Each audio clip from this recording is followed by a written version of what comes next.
कक्षा 11वीं इतिहास यायावर साम्राज्य मंगोल साम्राज्य के बारे में पढ़ाने जा रहा हूँ, समझाने जा रहा हूँ। यायावर साम्राज्य की जो अवधारणा विरोधात्मक प्रतीत हो सकती है, यह तर्क दिया जा सकता है कि यायावर लोग मूलवत घुमक्कड़ होते थे। यह भी कहा जा सकता है कि ये सापेक्षिक तौर पर एक अविभेदित आर्थिक जीवन और प्रारंभिक राजनीतिक संगठन के साथ परिवारों के समूह में संगठित होते थे। दूसरी ओर साम्राज्य शब्द भौतिक अविस्थितियों को दर्शाता है। साम्राज्य ने जटिल सामाजिक और आर्थिक ढांचे में स्थिरता प्रदान की और एक सुपरिष्कृत प्रशासनिक व्यवस्था के द्वारा एक व्यापक भौगोलिक प्रदेश में सुचारू रूप से शासन प्रदान किया। लेकिन कई बार समाजशास्त्रियों की परिभाषा बहुत संकीर्ण व गैर ऐतिहासिक हो जाती है, क्योंकि वे किसी बंधे बधाए सांचे में उन्हें ढालते हैं। ये परिभाषाएं तथा त्रुटिपूर्ण सिद्ध होती हैं। जब हम यायावर समूहों द्वारा निर्मित उनके कुछ साम्राज्य संबंधी संगठनों का अध्ययन करते हैं। अध्याय 4 में हमने इस्लामी इलाकों में राज्य निर्माण का अध्ययन किया, जो प्राय अरब द्वीप की वृहद यायावर परंपराओं पर आधारित था। इस अध्याय में एक भिन्न वर्ग के यायावरों का अध्ययन किया गया है। ये है मध्य एशिया के मंगोल, जिन्होंने 13वीं और 14वीं शताब्दी में परम महाद्वीप साम्राज्य की स्थापना चंगेज खान के नेतृत्व में की थी। उसका साम्राज्य यूरोप और एशिया महाद्वीप तक विस्तृत था। कृषि पर आधारित चीन की साम्राज्यिक निर्माण व्यवस्था की तुलना में शायद मंगोलिया के यायावर लोग दीनहीन जटिल जीवन से दूर एक समान सामाजिक और आर्थिक परिवेश में जीवन बिता रहे थे। लेकिन मध्य एशिया के ये यायावर एक ऐसे अलग थलग द्वीप के निवासी नहीं थे जिन पर ऐतिहासिक परिवर्तनों का प्रभाव ना पड़े। इन समाजों ने विशाल विश्व के अनेक देशों से संपर्क रखा, उनके ऊपर अपना प्रभाव छोड़ा और उनसे बहुत कुछ सीखा, जिनके वे एक महत्वपूर्ण अंग थे। इस अध्याय में हम ज्ञात होता है कि मंगोलों ने चंगेज खान के नेतृत्व में किस प्रकार अपनी पारंपरिक सामाजिक और राजनीतिक रीति रिवाजों को रूपांतरित कर एक भयानक सैनिक तंत्र और शासन संचालन की प्रभावी पद्धतियों का सूत्रपात किया। मंगोलों के सामने यह चुनौती थी कि वे केवल अपनी स्टेपी परंपराओं के जरिए हाल ही में विजित क्षेत्रों का शासन नहीं चला सकते थे। यह इस वजह से था कि इस नए क्षेत्र में उन्हें तरह तरह के लोगों, अर्थव्यवस्थाओं और धर्मों का सामना करना पड़ा।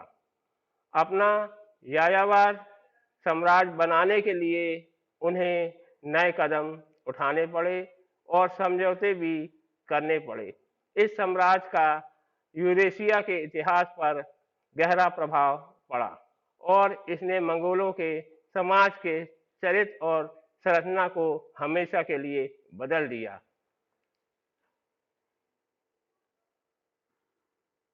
स्टेपी निवासियों ने आमतौर पर अपना कोई साहित्य नहीं रचा, इसलिए हमारे इन यायावरी समाजों का ज्ञान मुख्यतः इतिहास वृत्तों, यात्रा वृत्तांतों और नगरी साहित्यकारों के दस्तावेजों से प्राप्त होता है। इन लेखकों की यायावर के जीवन संबंधी सूचनाएं अज्ञात और पूर्वग्रहों से ग्रस्त हैं। मंगोलों की सामाजिक सफलताओं ने अनेक विद्वानों को अपनी ओर आकर्षित किया। उनमें से कुछ ने अपने अनुभवों को यात्रा वृत्तांत लिखे। अन्य मंगोलों अधिपातियों के राजश्रय में रहे। इन व्यक्तियों की पृष्ठभूमि अलग अलग थी। वे बौद्ध, कम्यूसरवादी, ईसाई, तुर्क और मुसलमान थे।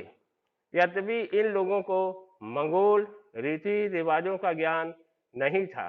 इनमें से अनेक ने इनके विषय में सहानुभूतिपूर्वक विवरण और यहाँ तक कि उनकी प्रशस्तियाँ भी लिखी। ऐसे विवरणों ने यूरेशिया के शहरों से उपजे इन निंदापूर्ण लेखों को चुनौती दी, जिसमें मंगोलों को स्टेपी लुटेरा बताकर हाशिए पर डाल दिया जाता था। इस सबसे मंगोलों की तस्वीर पहले से कहीं ज़्यादा जटिल हो गई। अतः मंगोलों का इतिहास हमें ऐसे रोचक तथ्य उपलब्ध कराता है जिससे कि सामान्यतः आभ्रमणशील समाजों द्वारा जिस ढंग से यायावर समुदाय को आदिम बब्बर के रूप में पेश किया गया है, उस पर प्रश्न चिन्ह लग जाता है।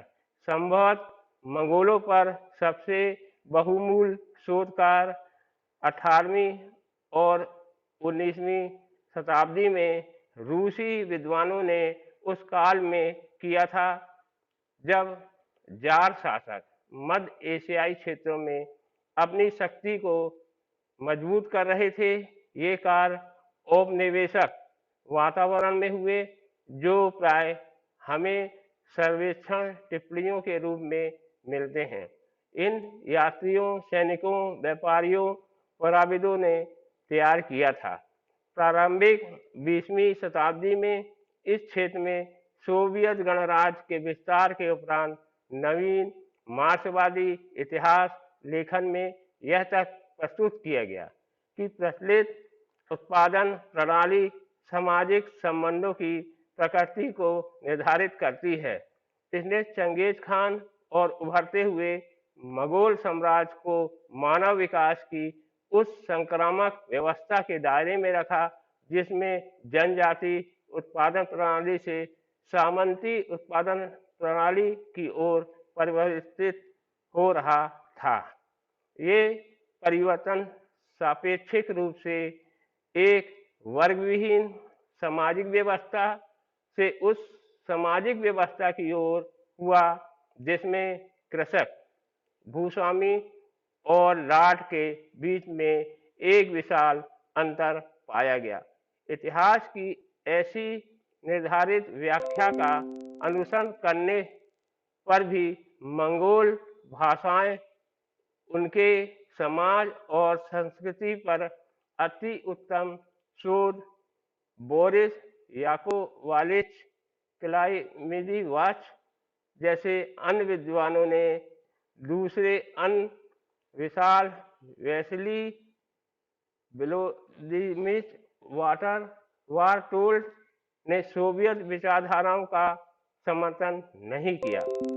एक ऐसे समय जब स्टालिन के शासनकाल में आंचलिक राष्ट्रवाद के कारण घबराहट व्यक्त हो गई, तब बारटोल्ड के द्वारा चंगेज खान और उसके वंशजों के अधीन मंगोलों का जीवन और उनकी उपलब्धियों के सकारात्मक और सहानुभूति परक वितरण ने उन्हें अभिवेचक के रोष का पात्र बना दिया। उन्होंने बारटोल्ड की रचनाओं के प्रसार पर कठोरतापूर्वक पाबंदी लगा दी और केवल 1960 के दशक में उदारवादी सुखदेव युग के दौरान और उसके उपरांत की उनकी रचनाओं को 9 खंडों में प्रकाशित किया। बच्चों, जो यायावर साम्राज्य है, मंगोल साम्राज्य है, उनके बारे में मैं आपको पढ़ा रहा हूँ और पढ़ाया। इसके बाद मैं आगे का भाग पढ़ाऊँगा और आप लोग इसको अच्छे से पढ़िए और समझिए, और कोई दिक्कत है तो आप लोग मेरे से संपर्क कर सकते हैं।